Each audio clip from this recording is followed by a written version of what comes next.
Welcome back to your home for real-world cruiser insights without the hype.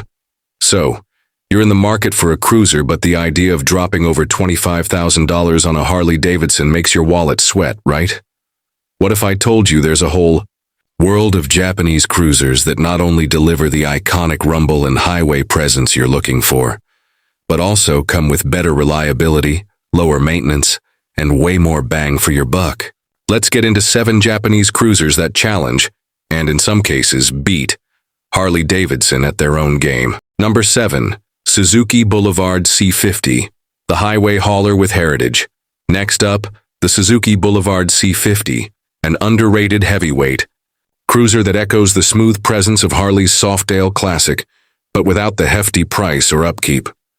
If you've ever sat on a Softail and thought, "Man, I wish I didn't need a second mortgage," this one's for you.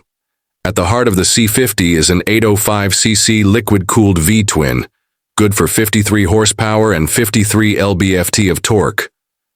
But it's not about numbers here. It's about how this thing feels on the open road. That engine is tuned for torque right off the line, and it pulls hard through the mid-range. You'll glide down the highway with that low-end grunt that every cruiser fan loves. Unlike Harley's Softail lineup, which still leans heavily on air-cooled motors, the C50's liquid-cooled system helps it stay cooler in traffic and delivers smoother operation, especially in hot summer months. That means less stalling, less overheating, and more consistent power. And here's a game changer: shaft drive. The C50 doesn't use a chain or a belt.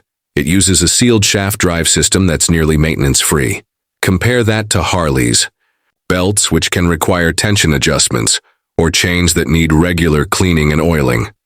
With the C50, just ride and forget. Number 6. Yamaha Bolt R-Spec, the urban bobber with bite. The Yamaha Bolt R-Spec is what happens when you distill the classic bobber formula into something stripped down, responsive, and built to last. If you're drawn to the raw styling and punch of Harley's Sportster Iron 883, but want more performance and fewer headaches, the Bolt R-Spec is a worthy rival. It's powered by a 942cc air-cooled V-twin that makes 65 horsepower and 59 lb-ft of torque, figures that outmatch the Iron 883's famously underwhelming 54 horsepower. But the Bolt doesn't just beat the numbers. It feels quicker and smoother on the road, thanks to modern fuel injection and a crisp throttle response that Harley's older Sportsters just can't match. Where Harley's Iron 883 has become a bit long in the tooth, the Bolt offers a more modern take on the bobber silhouette. The steel frame is compact and minimalist, and the piggyback rear shocks give it a sportier edge. Unlike Harley's stiffer rear suspension, the Bolt glides over city potholes and stays planted in fast corners. It's light too, at 542 lbs. The Bolt feels flickable and easy to maneuver, especially in city riding or parking lot U-turns.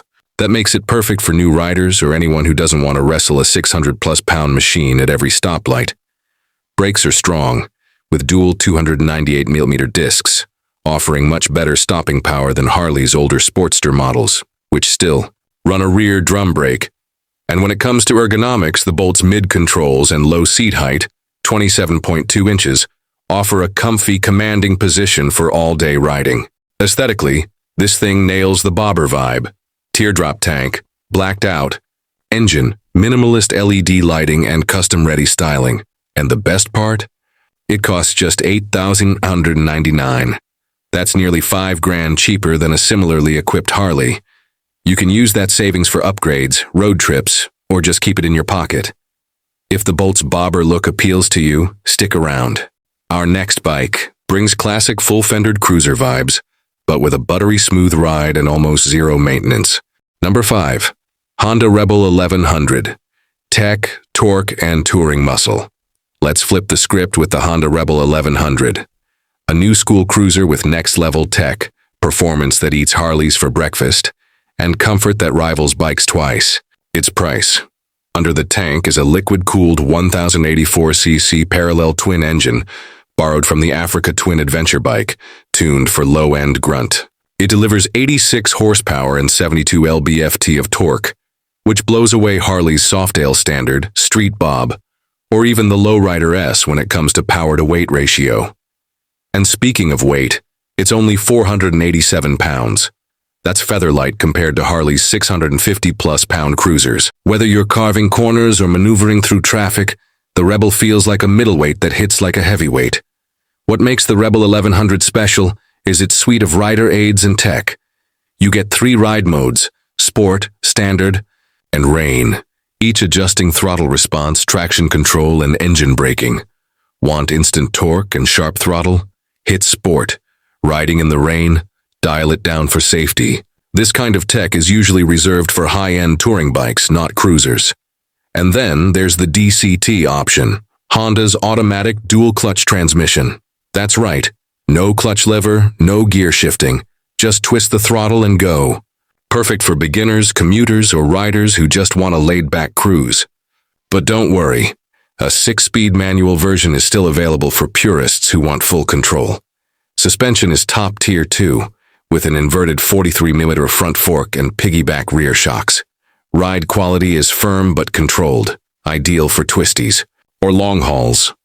Brakes are sharp with front and rear discs and standard ABS for added peace of mind. Styling is modern, with blacked-out finishes, LED lighting, and a compact frame that screams urban cruiser. It doesn't try to mimic Harley's. It does its own thing and does it well. All this for just $9,250. That's less than half the price of a Harley Fat Bob, but with more tech, better performance, and a much lighter footprint. If you want a modern muscle cruiser that does it all, the Rebel 1100 should be on your radar. Number 4. Kawasaki Vulcan 900 Custom. The chopper-styled beast on a budget. If you're after a cruiser with real attitude, a long and low silhouette, and classic chopper styling, but you don't want to deal with Harley's price tag or reliability quirks, the Kawasaki Vulcan 900 Custom delivers big. This bike is built to compete visually with something like the Harley-Davidson Breakout. It's got the tall front wheel, the raked-out forks, and a stretch design that screams custom. But here's the kicker. It's all stock from the factory, no expensive aftermarket parts required. Power comes from a 903cc liquid-cooled V-twin, pumping out around 50 horsepower and 58 lb-ft of torque. On paper, it might not look like a rocket, but the torque comes in low and steady, giving you that satisfying cruiser pull right off the line. What sets the Vulcan 900 Custom apart from Harley's offerings is the liquid cooling and fuel injection, making it more efficient, smoother in traffic, and a lot less prone to overheating in the summer. Ride it through town, on the highway, or in stop-and-go traffic. It stays cool and calm, unlike some of the older air-cooled Harleys. Another standout feature is the belt drive, cleaner than a chain and more forgiving than a shaft. It gives you smooth power delivery with far less maintenance than a traditional chain setup. And with a large 5.3-gallon fuel tank, this thing can cruise for miles without a gas stop, something Harley's smaller Sportsters can't brag about. The 21-inch front wheel gives it a distinctive chopper look, and the drag-style handlebars, sleek fenders, and bobbed rear end only add to the street custom vibe.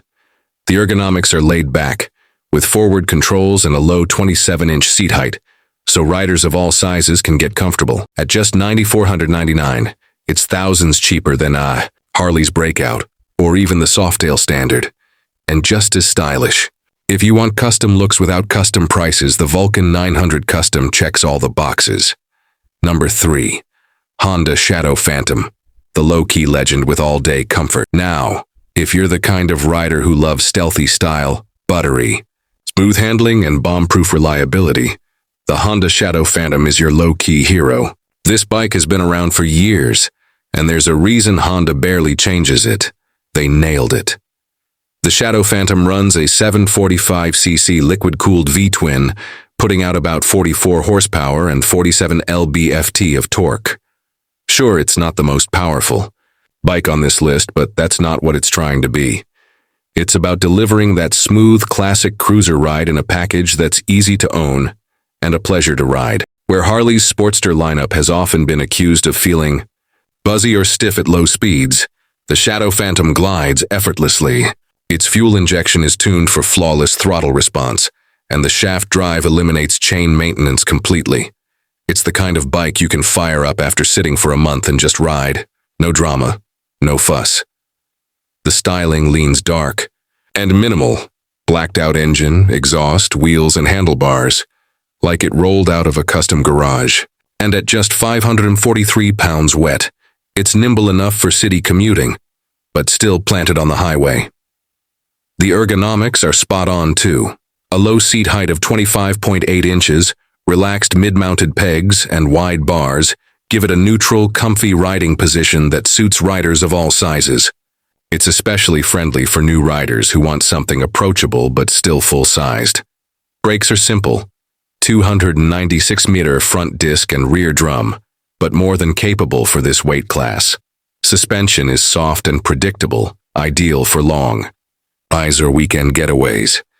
And perhaps the most appealing part, the price. At $8,399, it's one of the most affordable cruisers in its class. Less than half the cost of a Harley Street Bob, with fewer issues and longer service intervals. If you're after a reliable, stylish cruiser that won't break the bank or your back, the Shadow Phantom is a sleeper hit. Number 2. Yamaha VMAX, the muscle cruiser that eats Harleys alive. Alright, we're stepping into beast mode now. If you've ever looked at a Harley Fat Bob or Lowrider S and thought, that's cute, you're going to want to hear about the Yamaha VMAX. This isn't just a cruiser, it's a muscle bike on steroids. The VMAX was Yamaha's answer to the question, what if a drag bike and a cruiser had a baby? And the result is nothing short of insane. Under the hood is a 679cc V4 engine that makes 197 horsepower and 123 lb-ft of torque. Let that sink in. 197 horses. That's more power than a Hayabusa. Harley doesn't even come close. Twist the throttle on a VMAX and it'll rip your arms out of their sockets. It launches like a rocket with acceleration that'll leave even the fastest Harleys choking in your dust. The sound is aggressive, the feel is raw, and every ride feels like a quarter-mile run. Despite its monster performance, the VMAX is surprisingly well-mannered when cruising. The shaft drive delivers smooth power, and the advanced suspension setup, fully adjustable front forks and rear shocks, keeps it composed in corners. It's loaded with tech too. ABS, high-performance brakes, lightweight, aluminum frame, and a digital dash that gives you all the vitals. And despite being a powerhouse, it still retains cruiser ergonomics, upright seating, wide bars, and a low saddle. Now, it's not for everyone. It's heavy at 683 pounds, and the fuel economy isn't great. But if you want a cruiser that dominates everything in its path, the VMAX is it. MSRP $1,799.99, still cheaper than a Harley Fatboy 114, and 3 times as thrilling. Number 1, Honda Valkyrie, the flat 6 cruiser that redefines the game. And here we are, number 1. The most overlooked, overpowered, and over-engineered cruiser ever made. The Honda Valkyrie. Forget what you know about cruisers. The Valkyrie doesn't play by the rules. It's powered by a 1,832cc flat 6 engine, the same motor from the legendary Goldwing, making 104 horsepower and 110 lb-ft of torque. But this isn't some cushy tourer. It's a muscle cruiser in a tuxedo. Honda stripped off the bags and fairings, tuned the motor for more punch, and gave it a sleek, aggressive look that's part cruiser, part sport bike. The result? A bike that's faster, smoother, and more refined than anything Harley makes, period. The engine is butter smooth, the power delivery is seamless, and the 6-cylinder layout gives it a unique sound unlike any V-twin on the planet. It pulls hard off the line and keeps going, with a top end that makes Harleys feel like they're dragging anchors. The shaft drive is maintenance-free, the suspension is fully modern, and the brakes are dual 310mm discs with ABS, more stopping. Power than most cruisers will ever need. Even with all that power, it's incredibly balanced. The low center of gravity makes the 750-pound bike feel way lighter than it is. You can hustle it through corners, eat up highway miles, or just roll into bike night and watch jaws drop. And the price? When it was last available new, it hovered around $18,000. But used models can often be found in the $10K, $12K range. That's a steal for a machine this advanced. If Harley built something like the Valkyrie, it'd cost north of 25K and still wouldn't match the engineering finesse. This is a cruiser for people who want everything: speed, comfort, reliability, and style, with zero compromises. Conclusion. So there you have it. 7 Japanese cruisers that prove you don't need a Harley to ride in style. Whether you're chasing comfort, muscle, tech, or pure presence, these bikes deliver the goods, often better and always cheaper. Which one would you pick? Drop your thoughts in the comments and let the tribe know. And if you want more deep dives into the best bikes the world has to offer, hit that subscribe button and keep your throttle wide open. Catch you on the next ride.